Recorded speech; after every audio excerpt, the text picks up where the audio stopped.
is Rolling on Roots.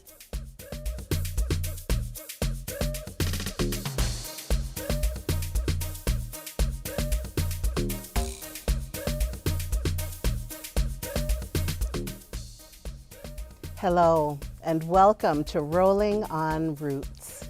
My name is Shahana McKinney-Baldwin. I am a born and raised Wisconsin educator, advocate, and natural sister.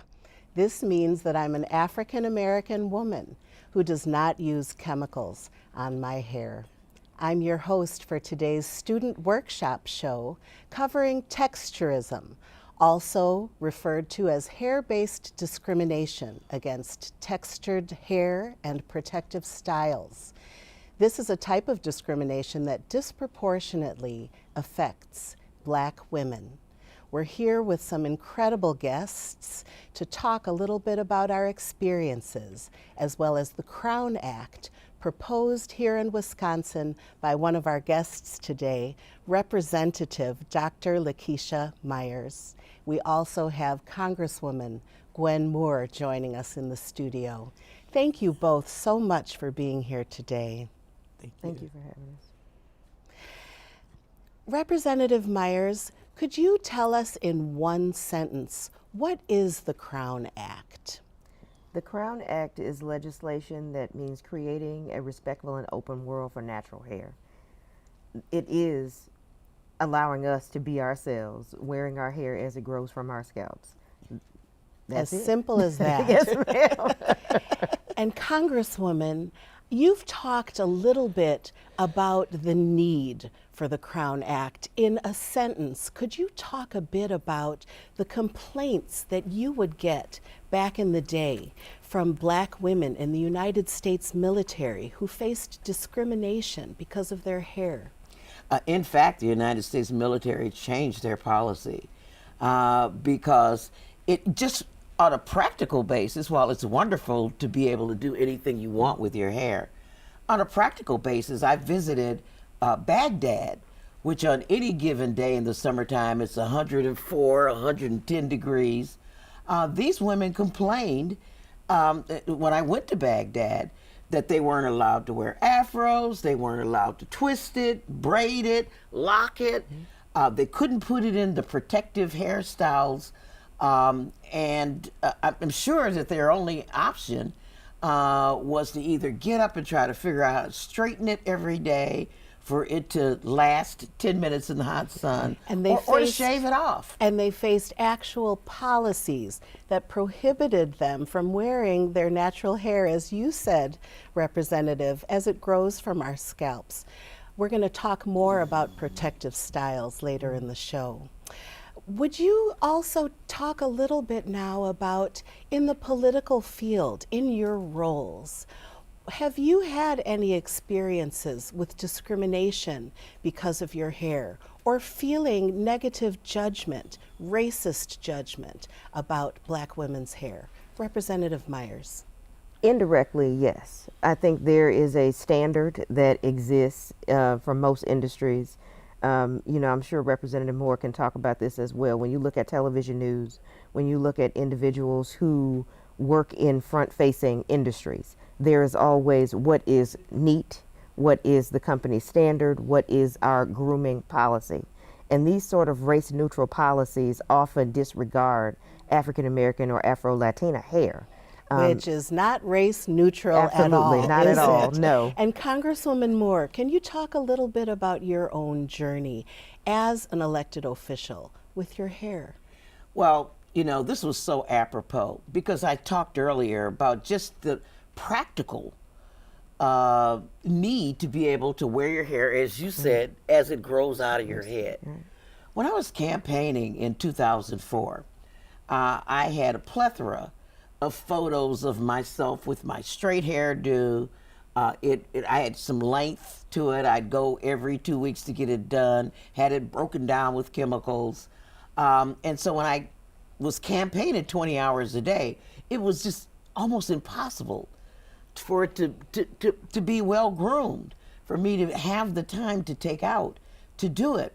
And my sister Brenda, my political director, would not allow me to go natural because she didn't want to change my hairdo in the middle of a campaign where all of my literature had me with these straight hairdos.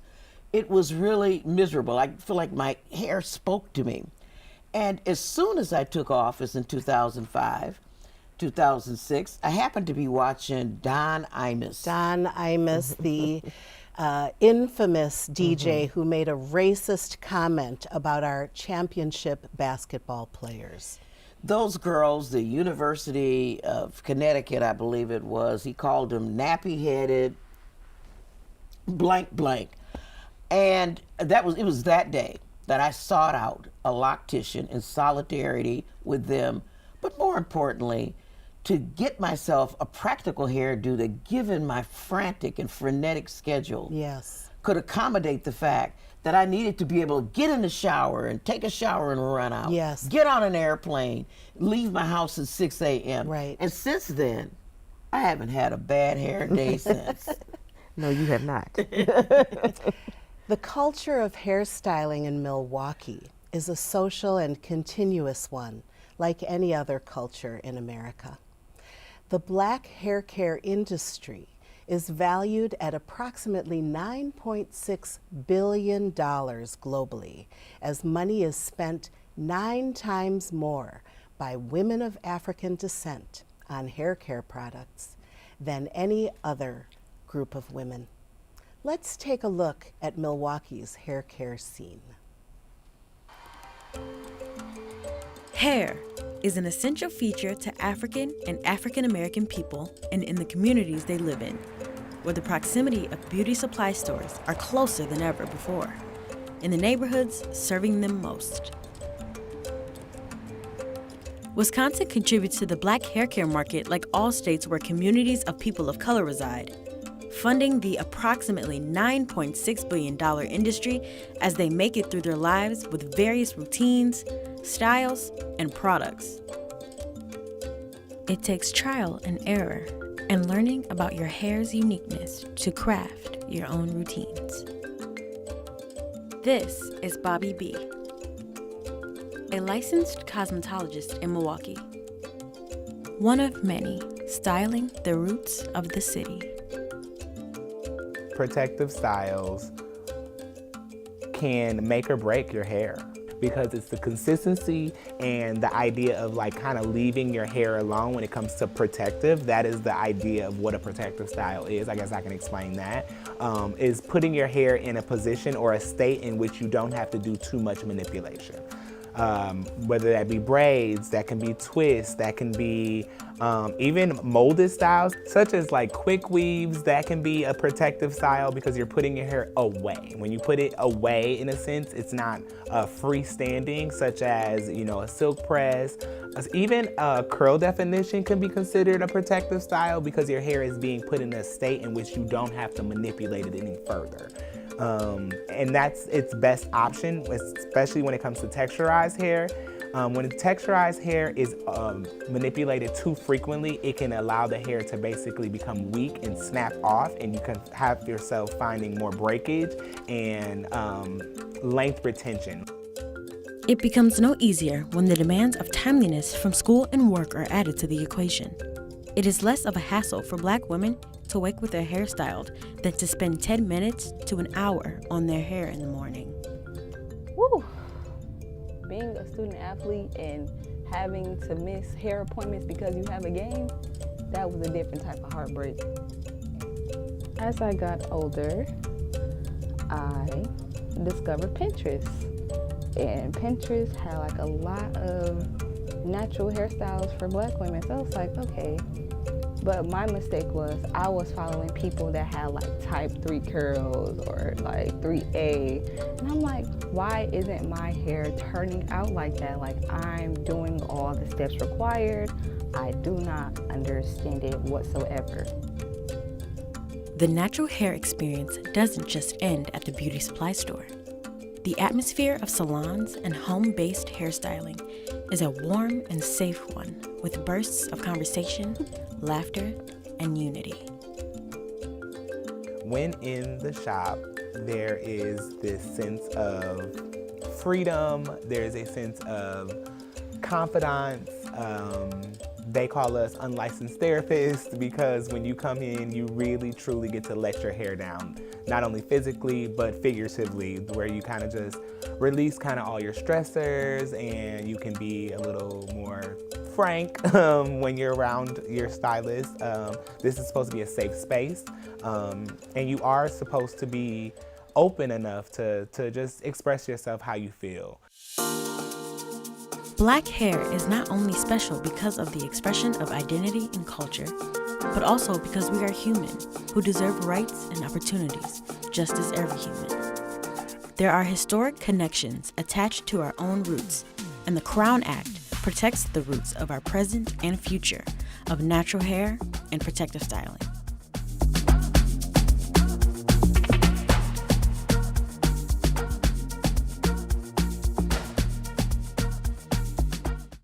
Shout out to the Milwaukee hair scene, to Bobby B, who actually is your hairstylist, He Dr. is. Myers. Amazing. It's incredible how things have changed over the years. Back in the day, we didn't know much about protective styles. And actually, there has been harm that's been caused by some of our hair care practices. The versatility and creativity of hairstyles for African American women has been apparent forever to us, with people actually taking risks, though, sometimes, for their hair to look just right. Chemical processing became popular in the early 20th century and persisted through the civil rights movement as there was pressure to assimilate into white mainstream society and a white beauty standard. I'm wondering if the two of you can talk a little bit about your experiences as young people with your hair and with hair care. Congresswoman Moore, would you begin? Wow. The need to sort of fit in really became an imperative of mine at a really young age. I was teased a lot as a young woman about my hair, and I thought my hair couldn't grow because we do have fragile hair, and it breaks off very easily with the tight coil and curl, the nappy, as it were, hair. And I used to be teased, you know. People used to say, Gwen, your hair is so short we can smell your brains. Your hair is so short that when you stand on your head, your hair still doesn't touch the ground. And so I felt a real need to, when I got older, to put chemicals in it. I can remember when I first ran for the state assembly, the job that you now have. In 1988, one of the hottest summers on record, where my hair actually just burning from the chemical treatments and then being out in the hot sun. Oh, and your scalp My actually scalp was on receiving fire. a burn because of the chemicals. Because of the chemicals. And then just the need to go and maintain that hairdo, as the young woman talked about on the video, just the time that you had to put in to maintain that hairdo in order to look professional, to look white, really stole your life from you. Oh my. I don't want to rush past that. It's profound. I had an inferiority complex coming up because of my hair. And now you rock a beautiful head of sister locks, and you're a role model to all of the women and girls in our state and across the country. And if you want your hair to grow, be careful of what you pray of, because I've chopped it like 3 times and it won't stop growing. That's true. Representative Myers, very briefly, can you talk a little bit about your experience as a child with your hair? As a child of the 80s, I had braids, and then there was the PCJ perm. So, PCJ, the box perm. So I had a box perm when I was probably 10. Wow. And I had some hair breakage. Some of it did fall out, luckily we went back to our trusted method of the press and comb. So I have a couple burns if I hold my ear. Yes. To know about that. Hold the ear. Yeah. So, and I'm back natural now. So just, you know, I have a standing appointment with Bobby every 2 weeks. So we make sure we keep that appointment. Your hair is gorgeous. Thank you. I myself had long dreadlocks for years. Okay. And then now I wear this kind of, I call it a fake wet set. I'll say that a big part of my journey, however, has also been ending the coloring of my hair, which also is connected to the sexism and the racism and these culturally constructed beauty standards. Representative Myers and Congresswoman Moore, I want to direct the conversation now to the Crown Act and how the two of you are making it possible for the people of Wisconsin. Representative Myers, can you talk a little bit more about the Crown Act? Absolutely. The Crown Act is the brainchild of a former state senator in California, Holly Mitchell. And Holly was great about working with Dove and the Crown Coalition in trying to bring some reprieve to people in California and spreading the message across the country. Unfortunately, we have introduced the Crown Act, I believe it's 3 consecutive sessions. We've received a public hearing twice, but no movement outside of the committee process to get it passed in Wisconsin. But it is one of the signature pieces of legislation that I will continue to pass as long as I'm in the legislature. Thank you so much for your leadership on this. So the Crown Act, Congresswoman, has passed in a number of other states, although it didn't pass at the federal level. Is that correct? It's passed in a number of other states, California, New York, or some other states, and it's pending in a variety of other states. So keep the work going. The movement is there. The need for it is there. And, you know, it's just like Vel Phillips, as we Keep celebrate going. this, just keep reintroducing it. We're celebrating Vel Phillips's 100th birthday. Yeah. And, you know, she was an icon for what it means to just keep on working it until you get it done. It is, you know, the Crown Act is really necessary. And I'll just have to say, when Representative Bonnie Watson Coleman of New Jersey introduced it on the floor, I was one of the folks who spoke. And you should have seen the pushback that we got from white men as they just ridiculed us about the need for the Crown Act. It sounds like you're describing something out of the late 1800s. What is the conflict? How would one politely describe this conflict? I would describe it myself as it's about racism and sexism. But what are the excuses that people give when they are arguing about this issue? Well, you know, it's sort of keeping people in their place. You know, you talked about your own hairstyle where you had dreadlocks. And that was a name, I believe, that white people, white men gave to our hair when it was in its natural state and before the press and comb. Right, because there's nothing to dread. That's when you right. have locks. Dread locks. And it's keeping you in your place. You know, there was a standard of beauty that was different from the natural coils of our hair, and it's just part of keeping us in our place. If you want to be beautiful, you need to make your hair look different and adhere to that particular culturally constructed beauty standard. No matter how much pain it causes, how much damage, how much cost it is to you, this is the standard of beauty. Now, are there things that community members can be doing right now to show their support for the Crown Act in Wisconsin? Absolutely. Write your member of the legislature, write every member of the legislature to request that there's a public hearing and a vote, an affirmative vote out of that committee to make sure that we can get the Crown Act to the floor. and to get it passed. That works in both of our chambers. If you write to Congresswoman Moore and all of the 435 members of Congress to make sure that they pass the Crown Act at the federal level. Thank you. Now let's talk about the youth. One of the reasons why it's critically important to have good policy is to protect the youth. The youth are our future, and it's important that we support and represent them as they grow and learn what it means to represent themselves. The Crown Act has the potential to support Wisconsin's youth as they're sometimes faced with discrimination from their own teachers, from their own classmates, who separate their style of their hair from the significance of their attendance.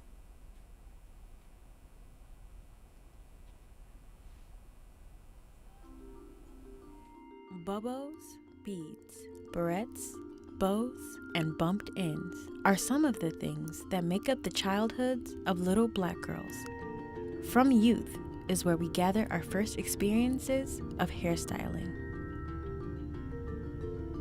I remember seeing Annie for the first time, and she had this fro, and I was like, oh my gosh, I want to wear my fro every single day. Black children learn early that their hair is a huge priority for their parents or guardians, and will become one for themselves as they develop. Children know all too well of the daunting feeling of going to school with a new hairstyle, and how their environment can either be supportive or critical toward them. Sometimes, the households people are raised in can instill toxic messages in youth, following them throughout their lives and harboring insecurity and invalidation of themselves. My hair is very fragile to me, and I love my hair, and my hair is very, very special. There are instances of violation of school dress codes and grooming policies, being taunted by other students, and condemnation from joining extracurricular activities like athletics unless their hair is taken down.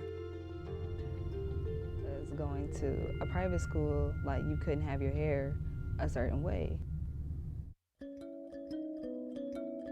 It doesn't matter about your hair. It matters how you play.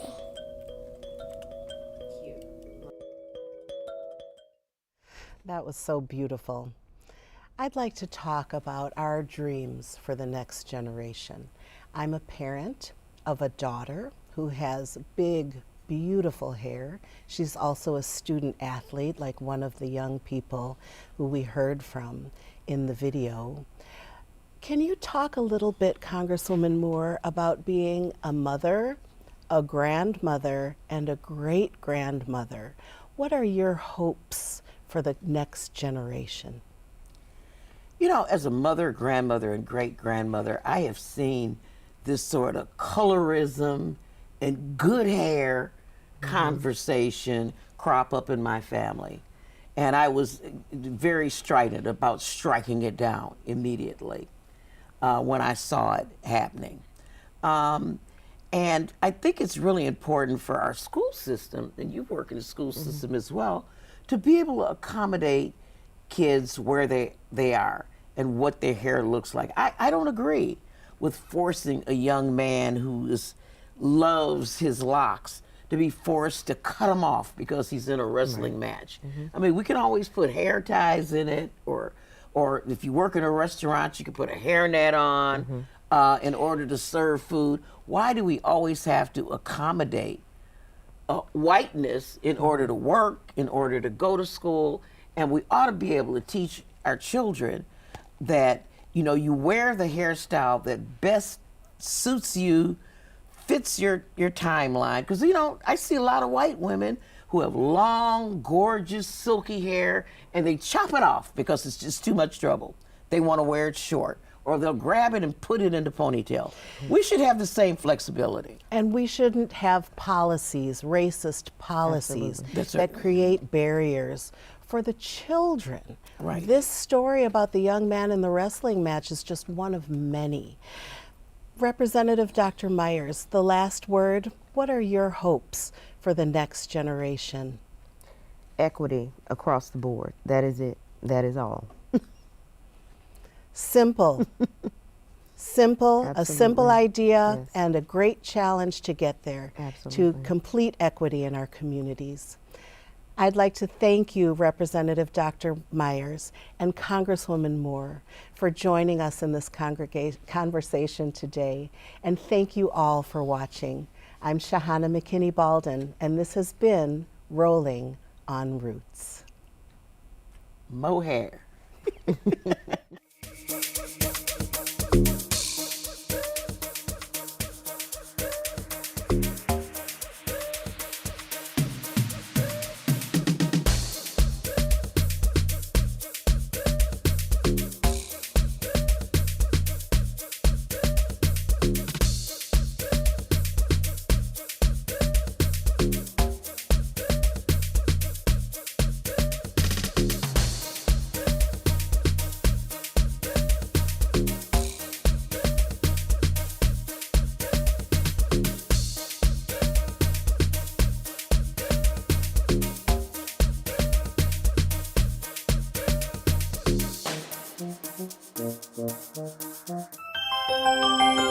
Thank you.